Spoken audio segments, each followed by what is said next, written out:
உதயநிதியும் ராசாவும் விரைவில் சிறைக்கு செல்வார்கள். எடப்பாடி பழனிசாமி கணிப்பு. அது என்ன பேசியிருக்கிறார் என்பதை பற்றி நமது கடையரி டிவியில் பார்க்கலாம். ஊர் ஊராக சென்று ஒருவர் அதிமுகவை விமர்சித்து பேசி வருகிறார். அவர் தேர்தல் முடிவதற்குள் சிறைக்கு போவாரா, தேர்தல் முடிந்து சிறை செல்வாரா என்பது விரைவில் தெரிய வரும் என அதிமுக பொதுச் செயலாளர் பழனிசாமி பேசியிருக்கிறார். உதகையில் அதிமுக வேட்பாளர் லோகேஷ் தமிழ்ச்செல்வனை ஆதரித்து பழனிசாமி அவர்கள் பேசியதாவது: எத்தனையோ மாவட்டங்கள் இருந்தாலும் நீலகிரி மாவட்ட மக்களைத்தான் ஜெயலலிதா அவர்கள் அதிகம் நேசித்தார். அதிமுகவுடன் ஒன்றிணைந்த மாவட்டமாக நீலகிரி இருந்தது. எங்களை எதிர்த்து திமுக வேட்பாளர் போட்டியிடுகிறார். அவர் யார் என்று உங்களுக்கு தெரியும். அவருக்கு ஓட்டு போட்டு பயன் இல்லை. இந்த நாட்டுக்காக பாடுபட்டவர்கள் எல்லாம் அவர் மதிப்பது இல்லை, மக்களையும் மதிப்பது இல்லை. காற்றை யாராவது பார்க்க முடியுமா? அதில் கூட ஊழல் செய்தவர்தான் அந்த வேட்பாளர். காற்றில் கூட ஊழல் செய்யும் கட்சி திமுக தான். இந்த நாடு தலைகுனிந்து நிற்கும் அளவுக்கு மெகா ஊழல் செய்த கட்சி திமுக.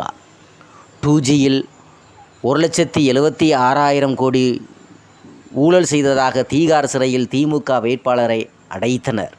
அப்போது காங்கிரஸ் ஆட்சியின் அமைச்சரவையில் திமுக அங்க வகித்தது. ராசா, கனிமொழி என இருவர் மீதும் ஊழல் குற்றம் சுமத்தப்பட்டு கைது செய்யப்பட்டு தீகார் சிறையில் அடைத்தனர். இப்போது மீண்டும் வழக்கு விசாரணை வர உள்ளது.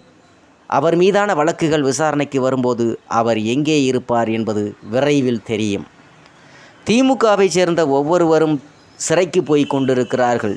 இப்போது ஒருவர் பாதுகாப்பாக சிறையில் இருக்கிறார். இந்தியாவிலேயே ஊழலுக்காக கலைக்கப்பட்ட ஒரே அரசு திமுக அரசுதான். அவர்கள் எப்படி மக்களுக்கு நன்மை செய்வார்கள்?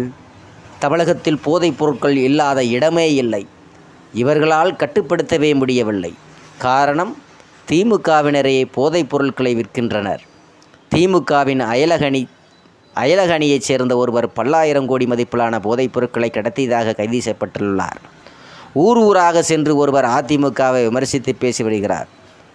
அவர் தேர்தல் முடிவதற்குள் சிறைக்கு போவாரா, தேர்தல் முடிந்து சிறை செல்வாரா என்பது விரைவில் தெரிய வரும்.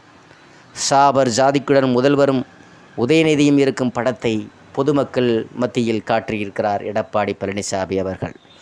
போதைப் பொருட்கள் கடத்தல் நபருடன் இவருக்கும் புகைப்படம் எடுத்திருக்கிறாரே. 3 ஆண்டுகளாக போதைப் பொருள் கடத்திய நபரிடம் உங்களுக்கு என்ன தொடர்பு என்று மக்கள் கேட்கிறார்கள். பதில் சொல்லுங்கள்.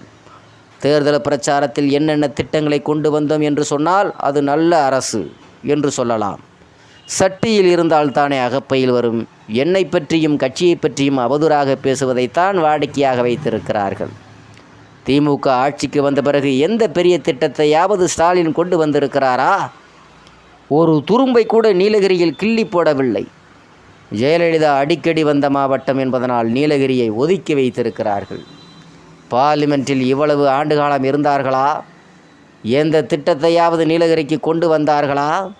நாங்கள் ஆட்சியில் இருந்த வரையில் ஏராளமான திட்டங்களை நிறைவேற்றியிருக்கிறோம். ஊட்டியில் இருந்து 85 கிலோமீட்டர் தொலைவில் உள்ள அரசு மருத்துவமனைக்கு தான் மக்கள் சிகிச்சைக்கு செல்ல வேண்டிய நிலை இருந்தது. அதை மாற்றி 4000 கோடியில் மருத்துவக் கல்லூரி மருத்துவமனை கொண்டு வந்தோம். ஆனால் இவர்கள் கொண்டு வந்ததாக ஸ்டிக்கர் ஒட்டுகிறார்கள். நாங்கள் கொண்டு வந்த திட்டத்தை வைத்து இவர்கள் எப்படி பெயரை வாங்கி கொண்டு போகிறார்கள் என்று பாருங்கள். நாங்கள் பெற்ற பிள்ளைக்கு ஸ்டாலின் பெயர் வைக்கிறார் என்று பழனிசாமி அவர்கள் நேற்று உதகையில் பேசியிருக்கிறார்.